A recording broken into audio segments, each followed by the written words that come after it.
The power had been turned off the night we left.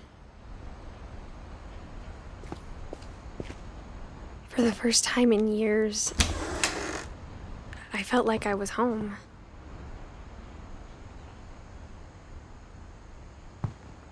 But instead of a family, there were just memories of one. Like how only one restaurant would deliver to our house, so we had Chinese a lot.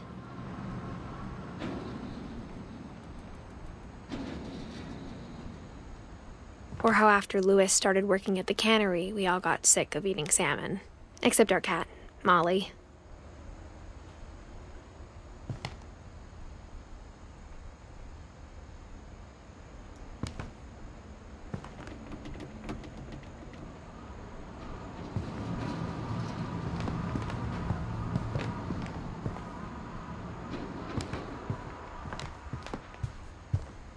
The table was still a wreck from the night we left.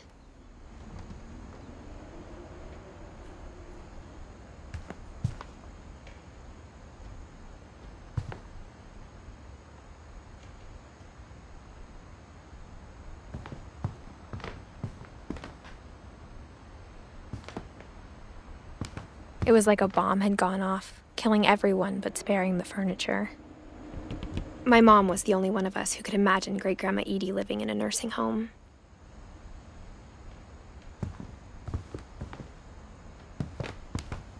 Nothing in the house looked abnormal. There was just too much of it, like a smile with too many teeth. Even the fireplace had a story. Edie told me the bricks came from the original house, after it sank.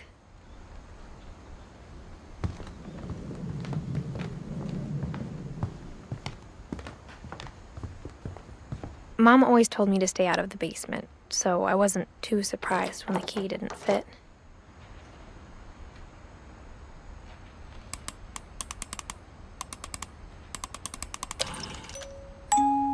Great-Grandpa Sven built a music box for Barbara, along with the rest of the house.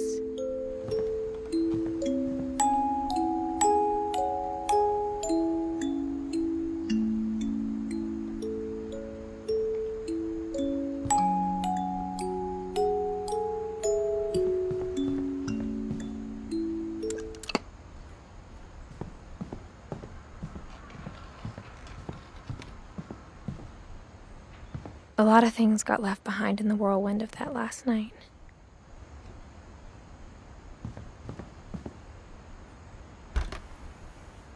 Edie told me once that every Finch who ever lived is buried somewhere in the library.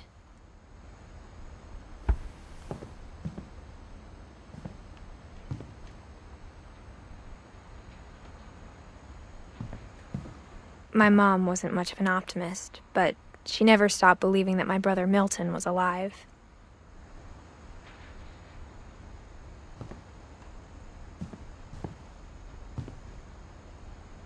After Milton disappeared, Mom sealed up all the bedrooms. Then Edie retaliated and drilled peepholes.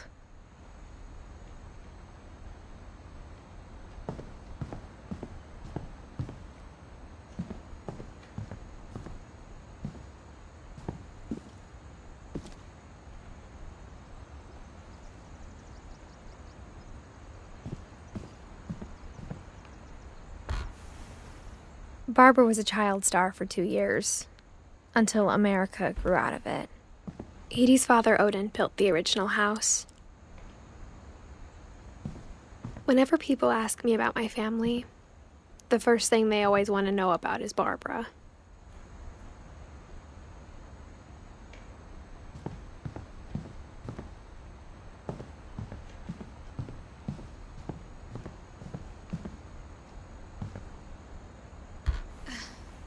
My Grandpa Sam spent 7 years sharing a room with his dead brother, Calvin.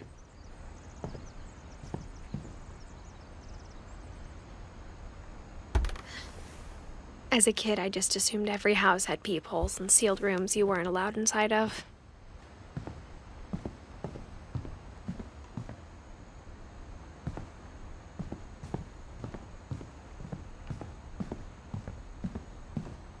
I spent a lot of time playing in Great Uncle Walter's room.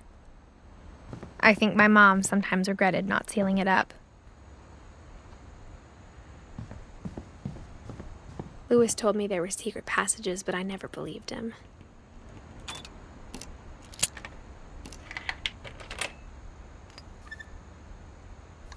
Turns out, my mom was really good at keeping secrets. Now it was time to find out what my mom had been afraid of. From the paintings on the wall, it was clear my brother Milton had been here before me.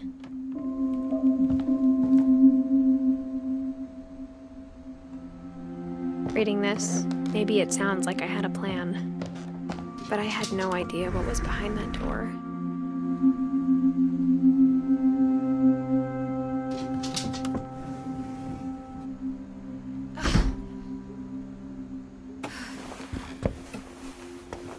Just like I had no idea where all this was gonna lead.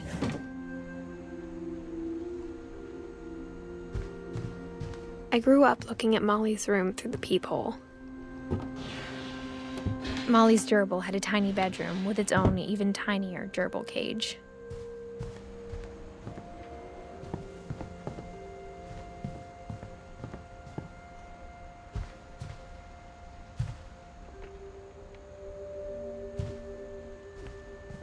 Being inside for the first time, I felt like I'd stepped behind a painting.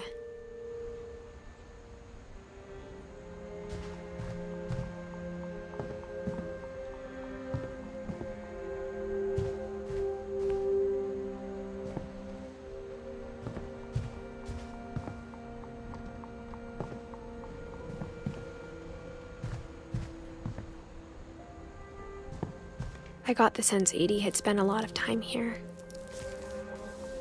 December 13th, 1947. Dear Diary, I'll be gone soon, but I wanted to tell somebody about what's gonna happen. It started when Mom sent me to bed without dinner. I woke up and I was starving, so I looked around for something to eat. The gerbil food was dry, but I didn't mind it.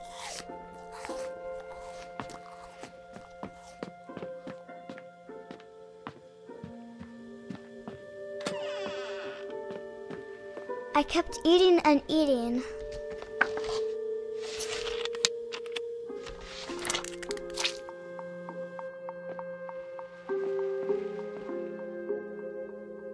I ate a lot of things that night.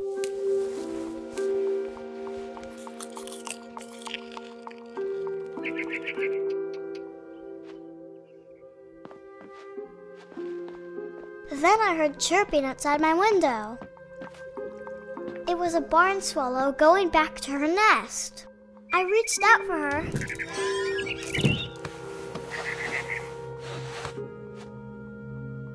And suddenly,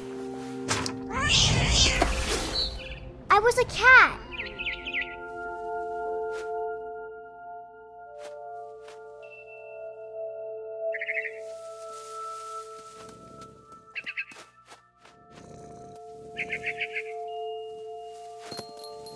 I tried to be quiet, but the bird was really scared.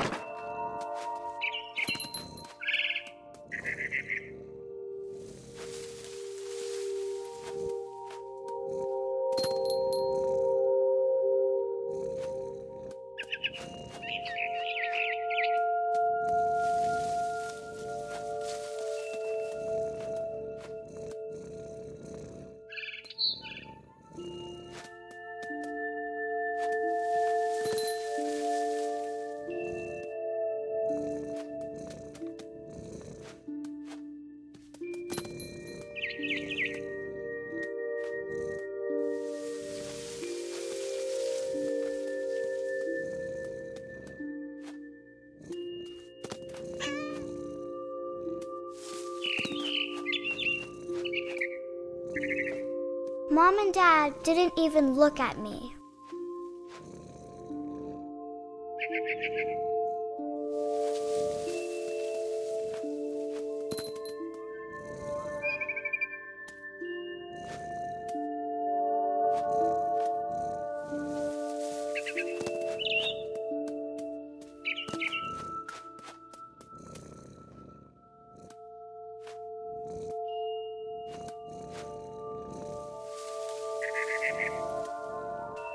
I jumped and I almost got her.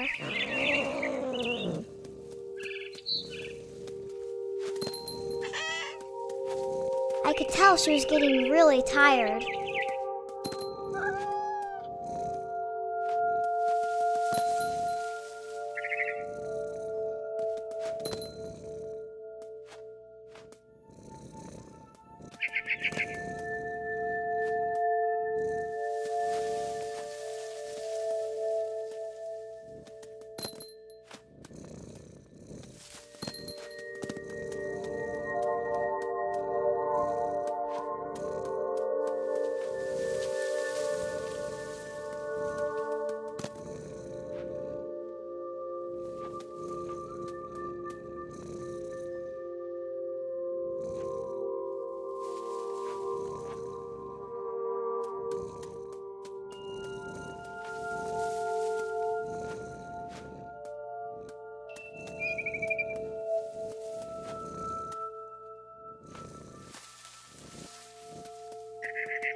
Now I was up in the big tree. I promised Dad I wouldn't climb it anymore. All I cared about was eating that mama bird.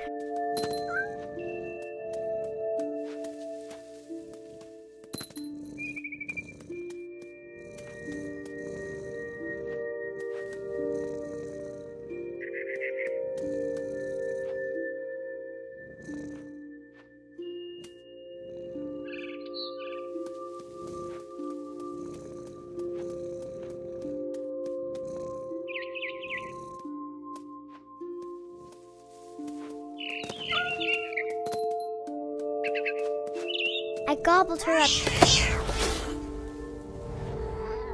And suddenly, I was an owl. First, all I heard was the wind. Then I heard little teeth nibbling in the grass.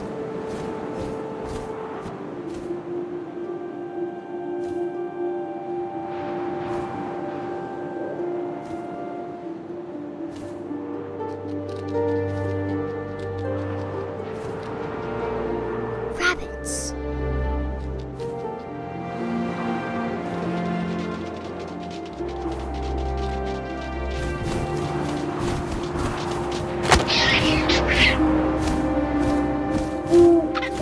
I imagined his face looking up and seeing mine through my talons. I swallowed him up, and I didn't chew one bit. Then I flew off to find something bigger.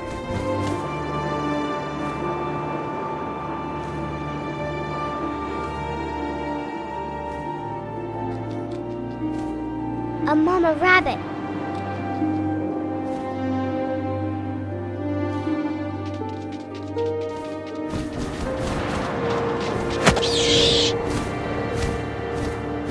She was almost too big to carry.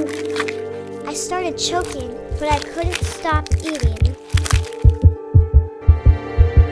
And suddenly, I was a shark.